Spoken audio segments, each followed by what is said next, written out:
का कहना था कि हर पुरुष की 4 पत्नियां होनी चाहिए। उनकी इस बात के पीछे एक दिलचस्प कहानी है।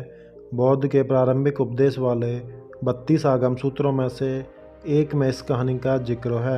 एक आदमी की 4 पत्नियां थीं। प्राचीन काल की सामाजिक व्यवस्था ऐसी थी जहां कोई व्यक्ति एक से अधिक पत्नियां रख सकता था। समय बीतने पर वो व्यक्ति बीमार पड़ गया और उसे अपनी मौत करीब दिखने लगी। जीवन के अंत में वो बहुत अकेलापन महसूस करने लगा। उसने अपनी पहली पत्नी को बुलाया और उसे अपने साथ दूसरी दुनिया में चलने के लिए कहा। व्यक्ति ने कहा, मेरी प्यारी पत्नी, मैंने तुम्हें दिन रात प्यार किया, जीवन भर तुम्हारा ख्याल रखा है। अब मैं मरने वाला हूँ, क्या तुम मेरे साथ वहाँ चलोगी जहाँ मैं अपनी मृत्यु के बाद जाऊँगा? उसे उम्मीद थी कि उसकी पहली पत्नी का जवाब हाँ ही होगा, लेकिन उसने जवाब दिया, मेरे प्यारे पति, मुझे पता है कि आप हमेशा मुझसे प्यार करते थे और अब आपका अंत करीब है। ऐसे में मैं अब आपसे अलग होने का समय आ गया है। मेरे प्यारे पति, अलविदा। इसके बाद बीमार व्यक्ति ने अपनी दूसरी पत्नी को बुलाया और मौत के बाद के सफ़र पर साथ चलने के लिए विनती की। उसने कहा, मेरी प्यारी दूसरी पत्नी, तुम जानती हो कि मैंने तुम्हें कितना प्यार किया। कभी कभी मुझे डर लगता था कि तुम मुझे छोड़ दोगी, लेकिन मैंने तुम्हें दृढ़ता से थामे रखा। मेरी प्रिय, मेरे साथ दूसरे सफ़र पर चलो। दूसरी पत्नी ने जवाब दिया, प्रिय पति, आपकी पहली पत्नी ने आपकी मृत्यु के बाद का साथ देने से इनकार कर दिया, तो फिर मैं भला आपके साथ कैसे जा सकती हूँ?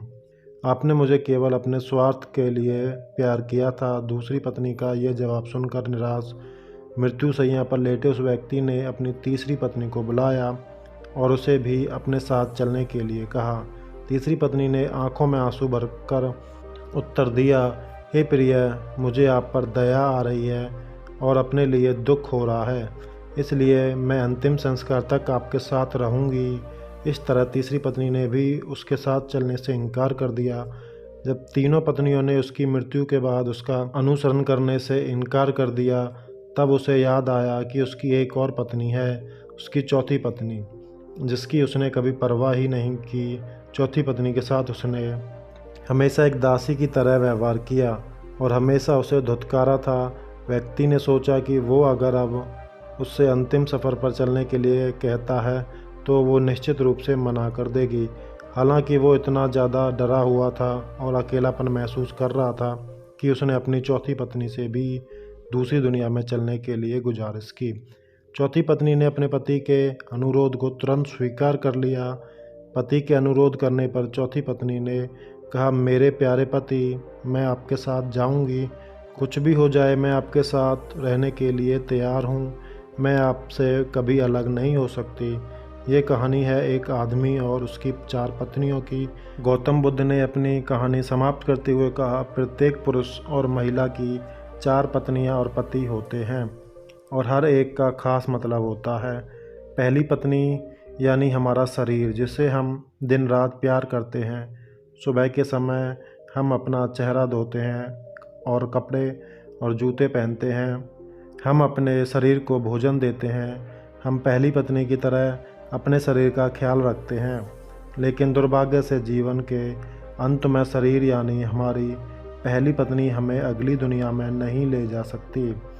महात्मा बुद्ध ने कहा, जब अंतिम सांस हमारे शरीर को छोड़ती हैं तो चेहरे का रंग बदल जाता है और हम अपने उज्जवल जीवन को खोने लगते हैं। हमारे प्रियजन इकट्ठा होकर विलाप करते हैं, लेकिन इसका कोई फ़ायदा नहीं होता। ऐसे समय में शरीर को अंतिम संस्कार के लिए एक खुले मैदान में रख दिया जाता है और सिर्फ राख बचती है। ये हमारे शरीर का गंतव्य है। महात्मा बुद्ध ने आगे कहा, दूसरी पत्नी हमारे भाग्य, भौतिक चीज़ें, धन संपत्ति, नौकरी, पद को दर्शाती है। हम इस सभी भौतिक चीज़ों से काफ़ी जुड़ाव महसूस करते हैं, जिसे पाने के लिए हमने कड़ी मेहनत की है। हम उन चीज़ों को खोने से डरते हैं और बहुत कुछ पाने की इच्छा रखते हैं। जीवन के अंत में ये चीज़ें मृत्यु तक हमारा पीछा नहीं कर सकती। हमारे भाग्य ने जो भी इकट्ठा किया है उन सब को हमें छोड़ना ही होगा। हम इस दुनिया में खाली हाथ आए हैं और मृत्यु के समय हमें खाली ही जाना होगा। मृत्यु के बाद हम अपना भाग्य पकड़कर नहीं रख सकते। जैसे दूसरी पत्नी ने अपने पति से कहा, तुमने अपने अहंकार और स्वार्थ के लिए मुझे सिर्फ अपने साथ रखा और अब अलविदा कहने का समय आ गया है। बुद्ध कहते हैं कि तीसरी पत्नी का अर्थ यहाँ हमारे नाते रिश्तेदारों से है। ये हमारे माता पिता, बहन भाई और सभी रिश्तेदारों, दोस्तों और समाज की तरह हैं। वो आंखों में आंसू लिए हमारे साथ शमशान घाट तक ही आ सकते हैं। वो हमारे लिए दुखी और उदास हो सकते हैं। इसीलिए हम अपने शरीर, भाग्य और समाज पर निर्भर नहीं रह सकते।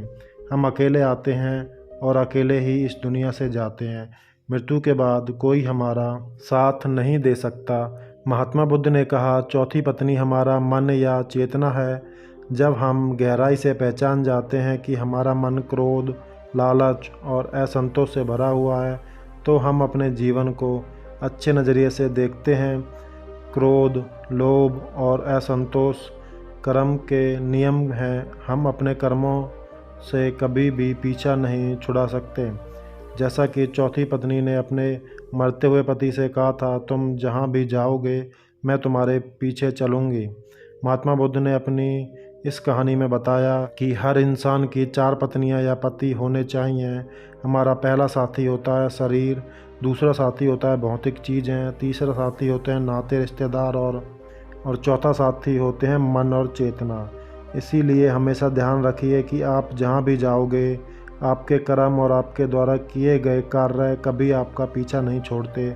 इसलिए अपनी चौथी पत्नी यानी कर्म का हमेशा ख्याल रखिए, क्योंकि ये कर्म ही मृत्यु के पश्चात हमारे साथ जाते हैं।